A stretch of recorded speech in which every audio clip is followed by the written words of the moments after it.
Chapter 1. The light was hot. It was a 1,950 seconds Hollywood light. Big, metal, and very bright. Detective Frank Mulligan stood under the light. He was not an actor. He was a detective. He was tired. His coffee was cold. The film set was quiet. This was strange. Film sets are loud, but this set was quiet. It was a London Street set. The buildings were fake. The fog was fake. The body was real. The body was Max Malone. He was a big movie star. Now, he was on the fake street. His eyes were open. He did not see the fake fog. He was dead. Mulligan looked at the body. Max Malone was hit. Hit very hard. "Who found him?" Mulligan asked. A young policeman pointed. He looked nervous. "Them, sir," the policeman said. They were just standing there."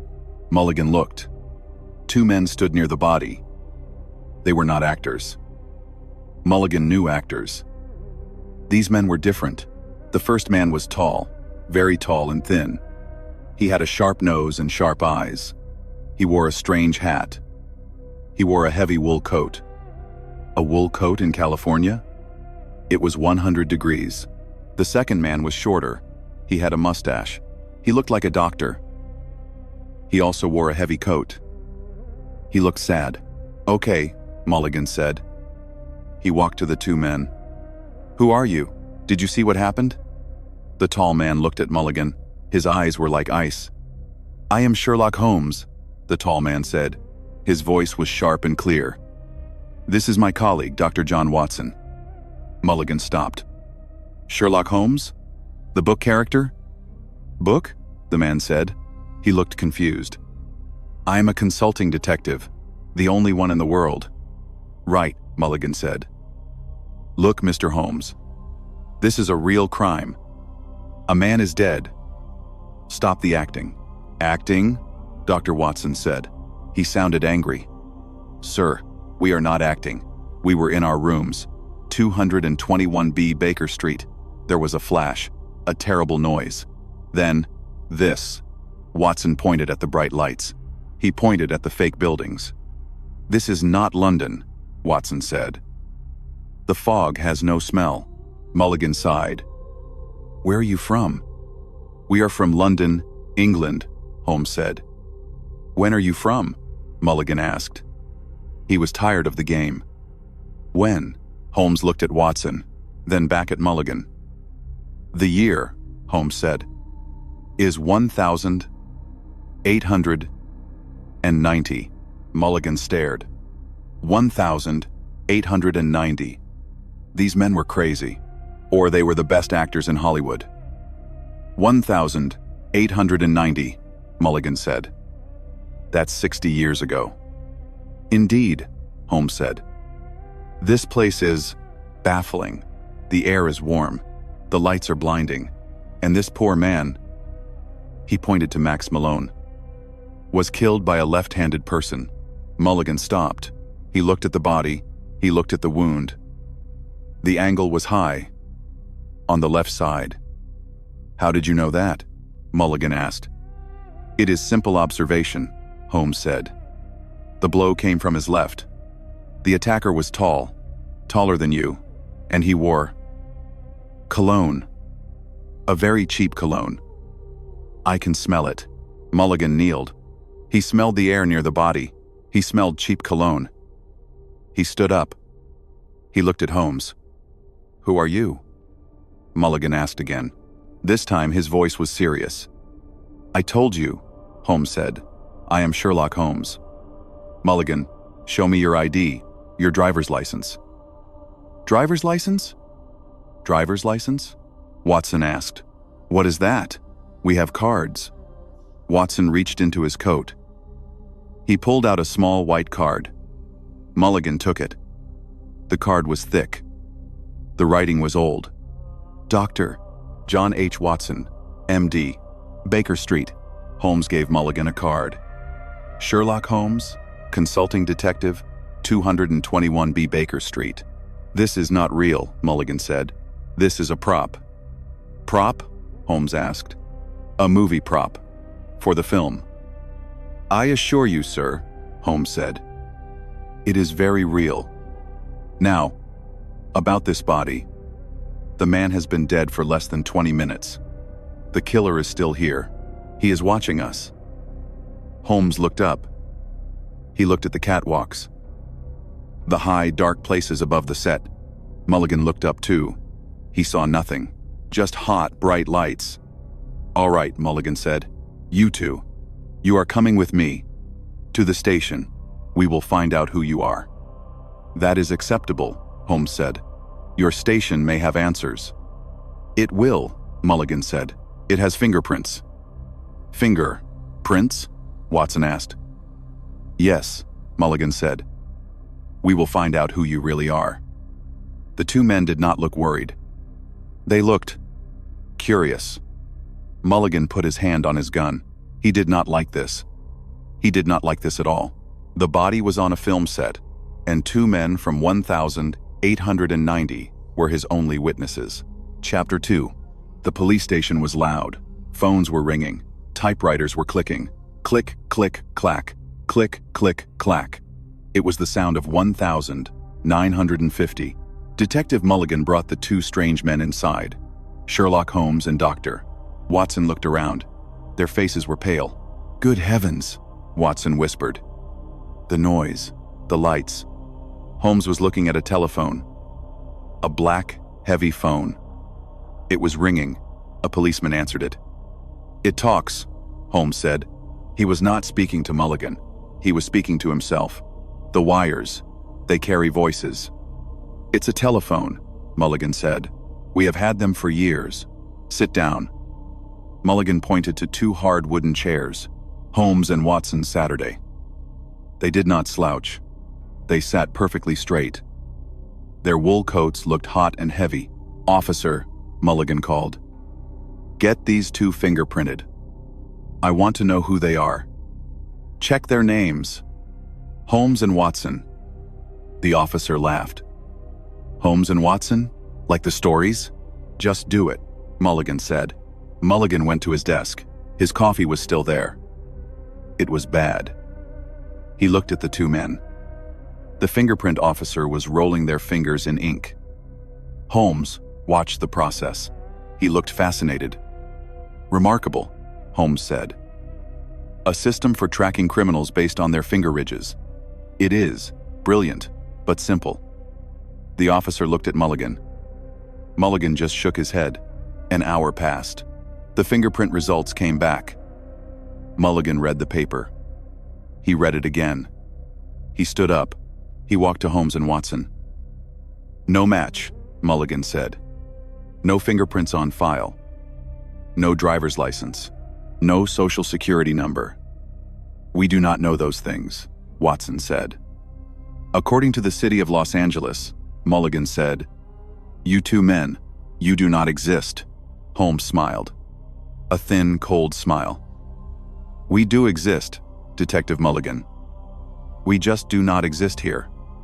Or now, Watson added. Mulligan rubbed his face. He was too tired for this. Okay, Mulligan said. Let's try again. You are on a film set. A man is dead. You are found standing over him.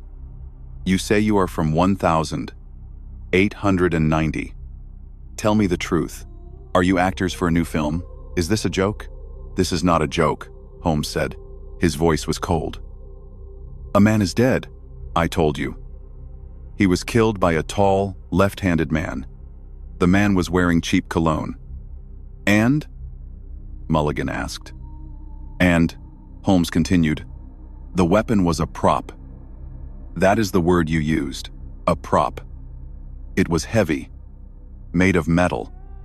The killer took it. He hid it. How do you know? Because I saw the dust on the floor, Holmes said. There was a clean circle. A round object was there. Now it is gone. The killer moved it after he killed Mr. Malone. Mulligan thought. He remembered the set. He remembered an empty space on a table. Why are you helping me? Mulligan asked. It is my job, Holmes said. I solve crimes. This is a crime. A very strange crime. We are in a place we do not understand. But murder. Murder is the same in 1890 and in 1950. The phone on Mulligan's desk rang. He picked it up. Mulligan. It was the young officer from the film set. "Detective," the officer said. You were right, about the cologne. We found a bottle, a cheap bottle. It was in the director's office. The director's name is Artie." Mulligan looked at Holmes. Holmes was watching him. "And, sir," the officer said, "Artie, he's left-handed." Mulligan put the phone down, slowly. He looked at Sherlock Holmes. "How?" Mulligan whispered. "I did not know it was the director." Holmes said, "I only knew the facts. The facts led you to the man." "Artie," Mulligan said, "the director. He's left-handed. We found the cologne." "Then you have your killer," Watson said. "Case closed. Can we go now?" "No," Holmes said. He was staring at the wall. "No?" Mulligan asked. "Why not? It's a perfect match." "It is too perfect," Holmes said. "It is. Neat. Too neat. A killer leaves clues, yes. But he does not leave a full bottle of his own cologne in his office. That is not a clue. That is a sign. It is a sign pointing at the director." "You mean he was framed?" Mulligan asked. "I mean," Holmes said, "the game is more complex than you think. This killer, he is smart. He knew you would find the cologne. He wanted you to find it." "Why?" "To distract you," Holmes said. "To make you look at the director, while the real killer escapes." Mulligan felt a cold shiver. The lights in the station felt too bright. "The real killer," Holmes said, "is the person who knows about me." "What?" "He knew my methods. He left a clue I would find. The cologne, the left-handed blow. He wanted me to see it. This was not just a murder, detective. This was a message. For me." Chapter 3. Mulligan needed air. He left Holmes and Watson in the interrogation room. He went outside. The cars were loud. The 1950 Los Angeles sun was hot. He lit a cigarette. A message for him? How? How could a killer in 1950 leave a message for a man from 1890? It was impossible. Mulligan believed in facts. Hard facts. Fact. Max Malone was dead. Fact. The director, Artie, was left-handed. Fact. The cologne was in Artie's office. Mulligan went back inside. He would arrest Artie. This, Holmes, was a distraction. A smart, confusing distraction. "Mulligan," a voice shouted. It was the desk sergeant. "Mulligan, the film studio is on the phone. Line 2. They are screaming." Mulligan picked up the phone. "This is Mulligan." The voice on the phone was fast, scared. "He's gone. Artie is gone." "What do you mean, gone?" Mulligan said. "He's vanished. His office is empty." "But he left something." "Oh God, detective. He left a note." "A note? What did it say?" The voice on the phone was shaking. "It's one word, just one word, written on the wall, in red lipstick." "What's the word?" Mulligan shouted. "Moriarty." Mulligan dropped the phone. The blood left his face. He turned. He walked back to the interrogation room. Holmes and Watson were sitting. They were waiting. "Moriarty," Mulligan said. Dr. Watson stood up. "What did you say?" "The director, Artie. He is gone. He left a note. The name, Moriarty." Holmes did not stand. He did not move. But his eyes were burning. "So," Holmes whispered, "he is here." "Who?" Mulligan asked. "Who is Moriarty?" "He is the Napoleon of crime. Holmes said. My greatest enemy. A spider in the center of a web. But he is dead, Watson said. Holmes, we saw him. At Reichenbach Falls. He fell. He is dead. He is not dead, Watson, Holmes said. He is here. In 1950, he brought us here. Brought us here? Mulligan said. A time machine? It is the only answer, Holmes said. We were in Baker Street. I was examining a strange device. A client sent it. It was scientific. Gears and lights. Watson, you touched it. Then, a flash, and we were here. Moriarty, Holmes continued. He found it first. The machine. He traveled through time. He came to this bright, loud future, and he knew I would follow. Why kill Max Malone? Mulligan asked. A distraction, a test, Holmes said. To see if I was still sharp, to see if I had arrived. He left the clues. The left-handed blow, the cologne. He left them for me. He left Moriarty for me. It is a challenge. Mulligan sat down. His legs were weak. Time travel. A killer from the 1,890 seconds. In his city. This is impossible, Mulligan said. No, Holmes said. It is just improbable. We must go back to the studio. Now. Why? Because Moriarty is still there, Holmes said. And he has the director. How do you know? He did not kill the director, Holmes said. He took him. He needs him. He needs someone who knows this new world. Someone who can help him. The director is not the killer, Mulligan. He is the second victim. They drove back to the studio. Mulligan drove fast. His police car siren was loud. Holmes and Watson looked out the window. They saw the big cars. The bright signs. The women in new dresses. It is a new world, Holmes, Watson said. It is the same world, Watson, Holmes replied. Just with a new coat of paint. Men are still greedy, and men are still killers. The studio was dark. The sun was going down. The big lights were off. The fake London set was cold. Where do we look? Mulligan asked. We do not look, Holmes said. We. Listen. They stood in the dark.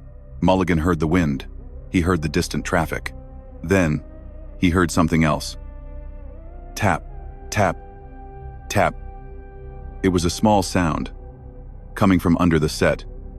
The stage, Watson whispered. Holmes pointed to a fake sewer grate.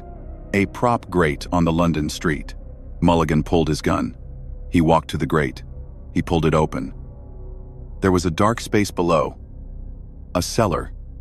Inside, a man was tied to a chair. It was Artie, the director. He was alive. He was gagged. Tap, tap, tap. He was kicking the chair. Mulligan jumped down. He cut the ropes.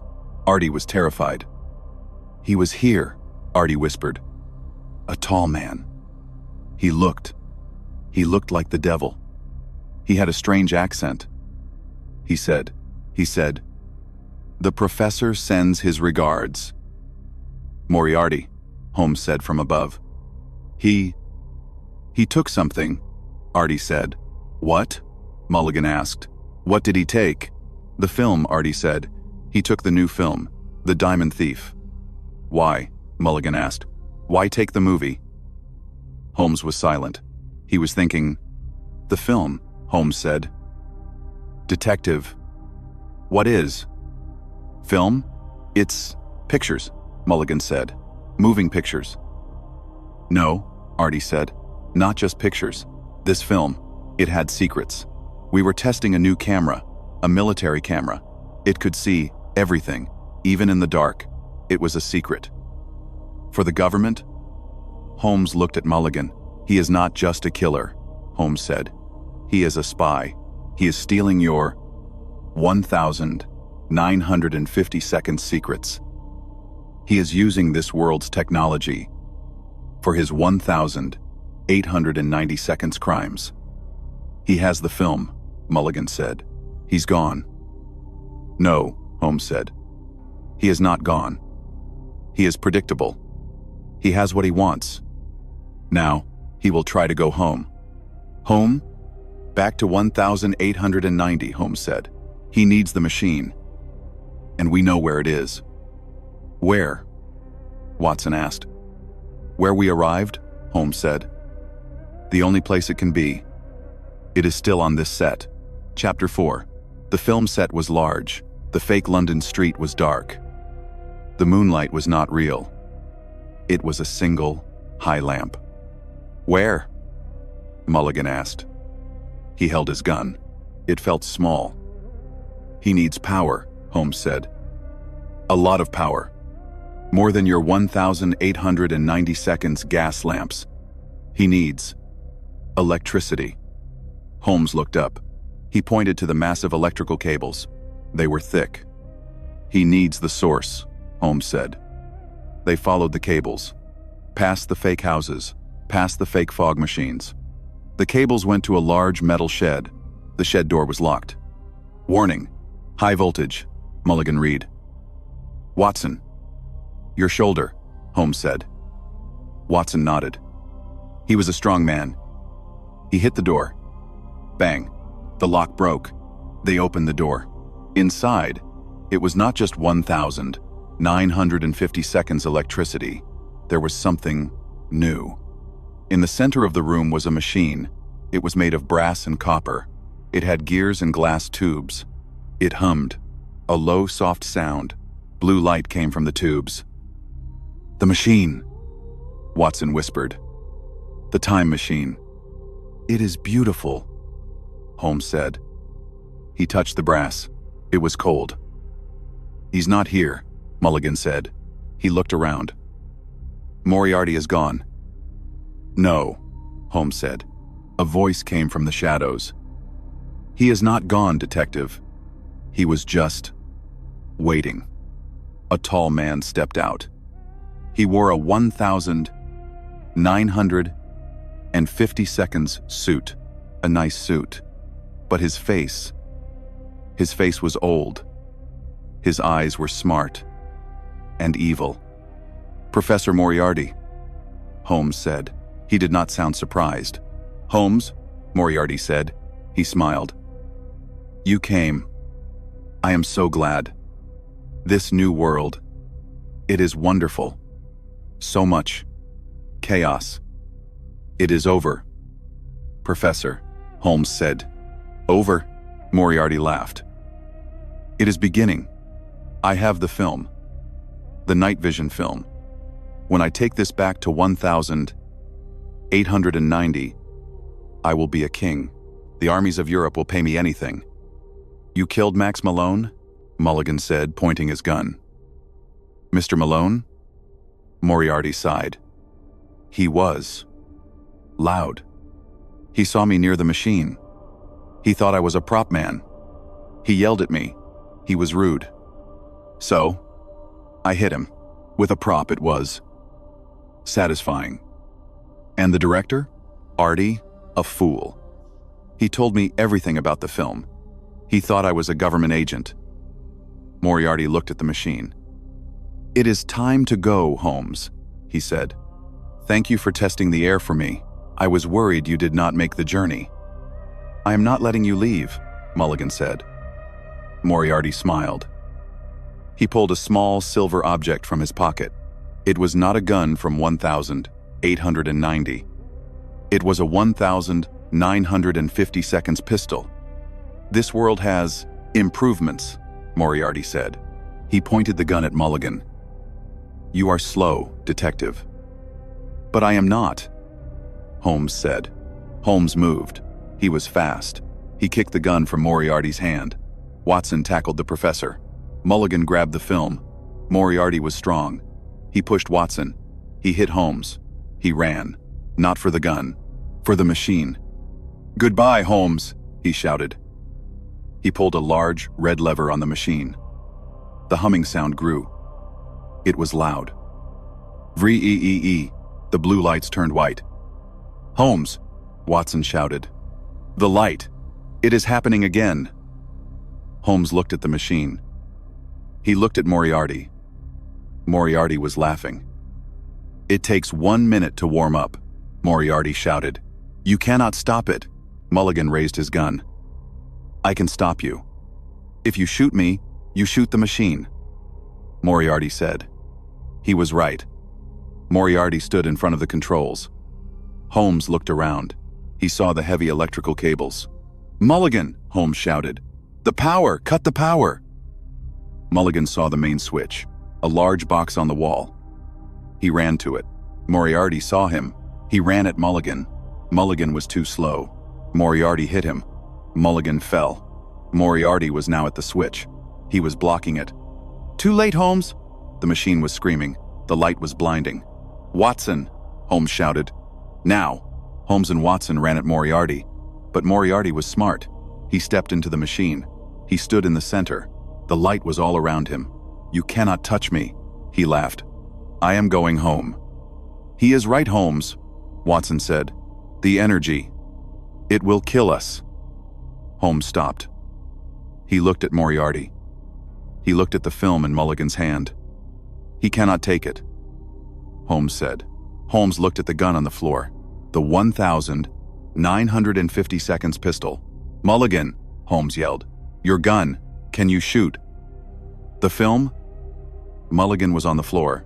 His head was bleeding. He picked up his gun. Moriarty was in the light.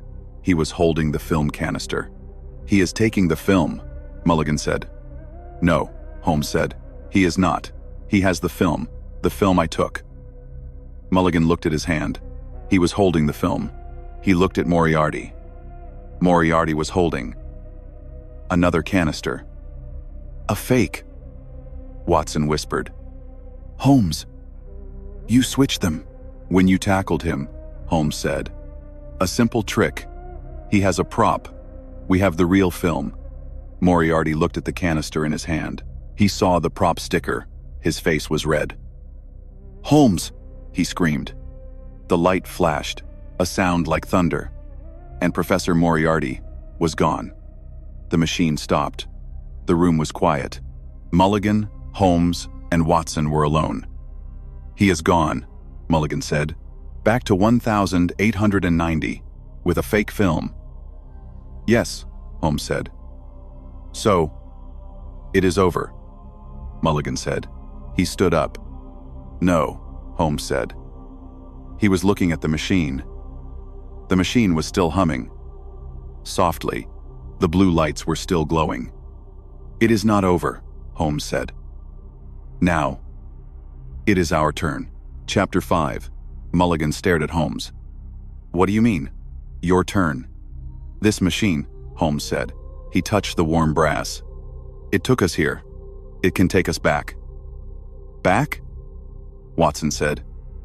His face was hopeful. Back to Baker Street? Back to 1,890? It is our time, Watson, Holmes said. This 1,950. It is not our world. It is too loud. The coffee is terrible. And the crime. It is artless. Mulligan looked at the two men, the tall, sharp detective, the kind, brave doctor. They were strange. They were from the past. But they had helped him. They had solved the case. You can't just leave, Mulligan said. Why not? Holmes asked. Our work here is done. Moriarty is gone. The film is safe. He handed the real film canister to Mulligan. But you don't know if it works, Mulligan said. Moriarty, he built it? No, Holmes said. He found it, like I did. This machine is older, much older. He just learned to use it. And now, so have I. Holmes looked at the controls. He saw the lever Moriarty pulled. He saw the dials. It is a simple mechanism, Holmes said. It reverses the energy field. It will send us back to the moment we left. Holmes, are you sure? Watson asked. He looked nervous. I am reasonably sure, Holmes said. Reasonably sure, Watson said. Good heavens. It is the only way home, old friend, Holmes said. Do you want to stay here? And listen to this. Click, clack, Typing. Forever? Watson shivered. No. Baker Street. Let's go home. Holmes looked at Mulligan.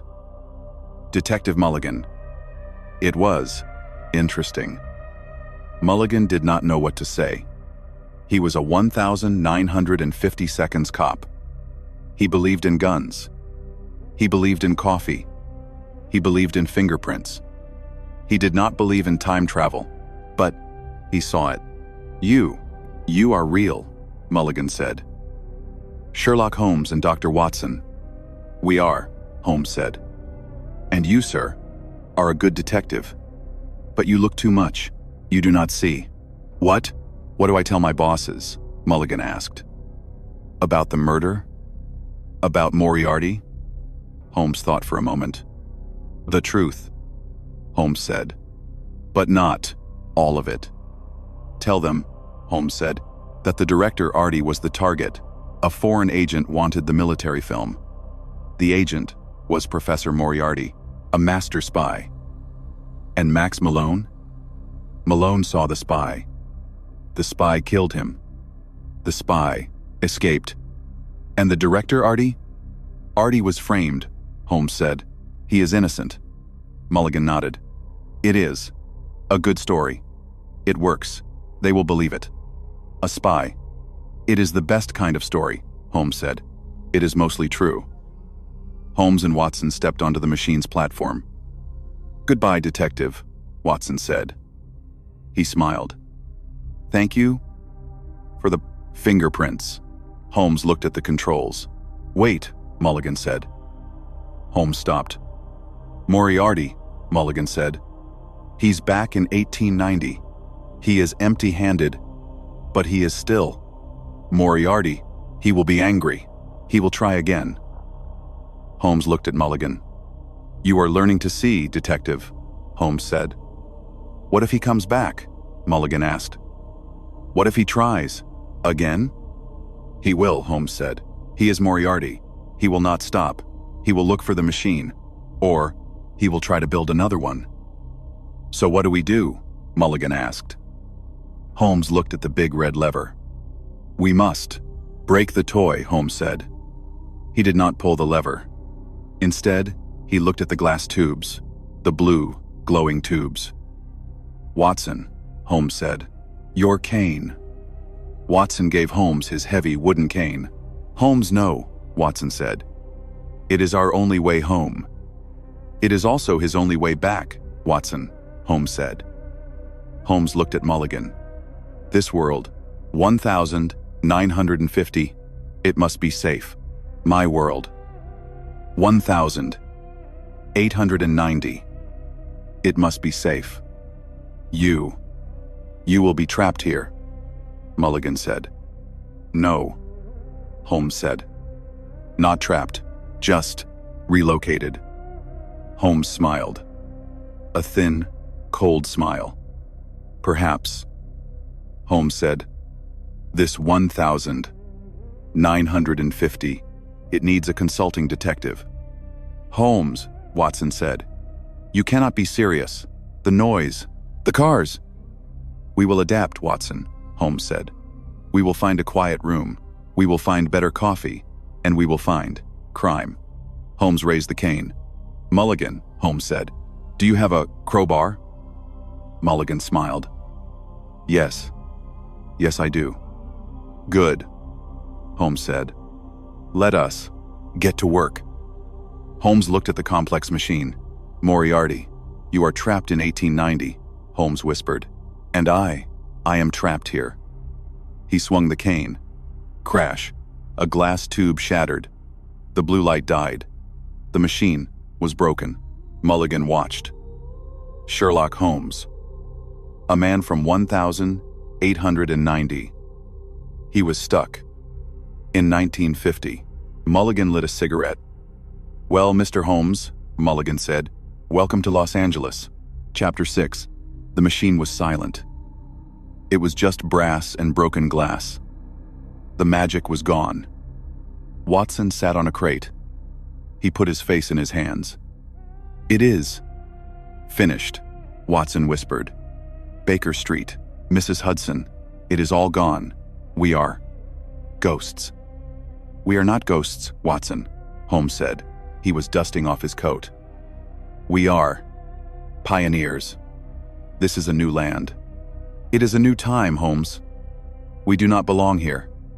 Mulligan looked at the two men. The adventure was over. Now, the hard part. You need a place to stay, Mulligan said. Holmes looked at him. Yes, a quiet room, preferably with 2 beds. And no telephones, Mulligan thought. I have an apartment. It's not 221B Baker Street, but it is quiet. My landlady is old. She doesn't hear well. Excellent, Holmes said. And we will need money. Our coins. They are antiques. Mulligan reached into his wallet. He pulled out $20. This will get you food, Mulligan said. Holmes looked at the green paper. It is flimsy, but thank you. They walked out of the power shed. The film set was empty. The real moon was out. The 1,950 seconds night air was cool. The case, Mulligan said. It is closed. No, Holmes said. Mulligan stopped. What? Moriarty is gone. The machine is broken. The machine is broken, yes, Holmes said. But Moriarty is not. He is in 1890. He is angry. He knows about this future. He knows about night vision. He knows about pistols. He knows about time travel. But he cannot come back, Watson said. He cannot come back this way, Holmes corrected. But Moriarty is a genius, Watson, a true genius. He will not rest. He will try to build his own machine. It will take him years, Watson said. Yes, Holmes said. Years, perhaps. 10 years, perhaps. 20. But he will try, and he might succeed. Mulligan felt cold. You mean he could return? In 1960? 1970? It is possible, Holmes said. The future. Your future. It is not safe. The past is contaminated. So what do we do? Mulligan asked. We prepare, Holmes said. I am here now. In 1950. I will study this world. I will learn your science, your technology, and I will wait. Wait? For what? For Chapter 2, Holmes said. Moriarty is not finished. The game is still afoot. Mulligan drove them to his apartment. It was a small, quiet building. The apartment was simple. 2 beds, a small kitchen. Holmes walked to the window. He looked at the city lights. It is ugly, Watson, Holmes said. It is dreadful, Holmes, Watson agreed. But it is interesting. Mulligan gave them the key. I will go to the station, Mulligan said. I will write the report. The spy story. Good, Holmes said. Be vague. Do not mention time. Do not mention 1,890. I won't. What will you two do? Now? Holmes turned from the window. First, Holmes said, I will sleep. Then, I will find a library. I must catch up on 60 years of human history. And I must find a violin. And Watson, Holmes said, you must find us some real tea. This Lipton's, it is. Hot water with dust. Watson smiled, a small smile. I will try, Holmes. I will try.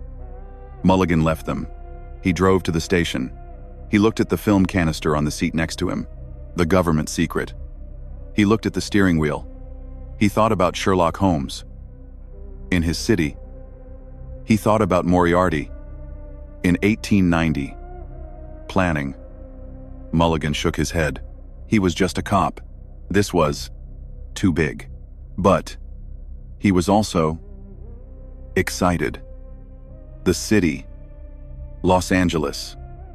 It was not just Hollywood. It was now a new Baker Street. Mulligan started to write his report. The spy was tall. He had an accent. He escaped. It was a good story. It was mostly true. And the real story was just beginning. Chapter 7. The next morning, Mulligan was at his desk. He was drinking coffee. It was still terrible. His boss, Captain Miller, read the report. A spy? Moriarty? Miller said. Sounds like a movie. It was a movie set, Captain, Mulligan said. The spy killed Malone. He framed the director. He took a fake film. He escaped. And the real film? Mulligan tapped the canister on his desk. Safe. Miller nodded. Good work, Mulligan. A bit weird, but good work. Case closed. Case closed, Mulligan said. Mulligan left the station. He drove. But not to his apartment. He drove to a library. He went inside. The library was quiet. He found the history section. He looked, and he saw him. Sherlock Holmes. He was sitting at a large table. He was surrounded by books. The World War, 1914 to 1918. The Second World War, 1939 to 1945. The Atomic Bomb. Holmes was reading. He was reading, very fast. His eyes, they were moving like a machine. Mulligan watched him. Holmes. He looked sad. He was reading about 60 years of war, 60 years of progress and pain. Watson was not there.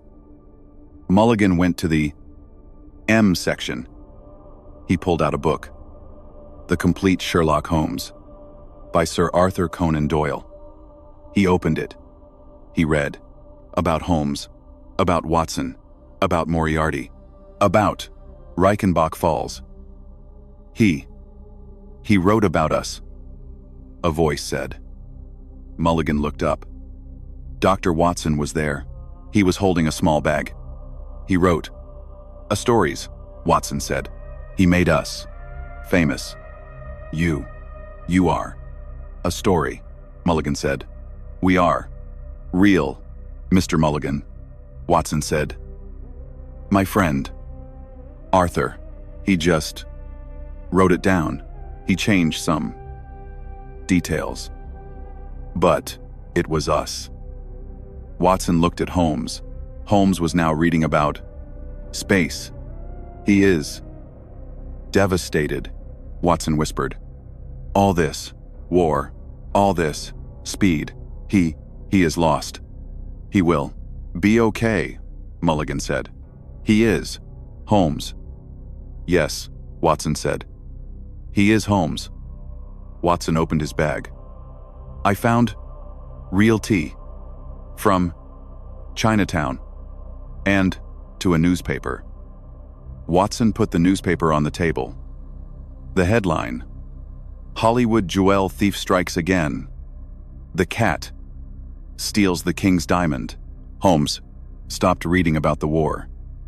He looked at the newspaper. He looked at the headline.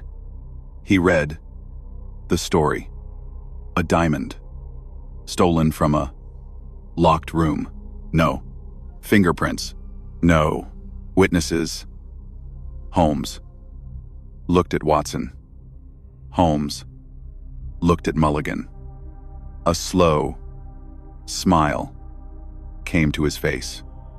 A thin, cold, sharp smile. "Watson," Holmes said. His voice was alive. "Yes, Holmes? A locked room, a jewel thief, in 1950. Yes, Holmes." "Mulligan," Holmes said. "Yes, Mr. Holmes? Tell me about this cat." Holmes stood up. He closed the book about the atomic bomb. He picked up the newspaper. "The game, Watson," Holmes said. "The game. It continues." Mulligan watched them. The two men from 1,890. In his city. He smiled. Los Angeles. 1,950. It just became a lot safer. And a lot more dangerous.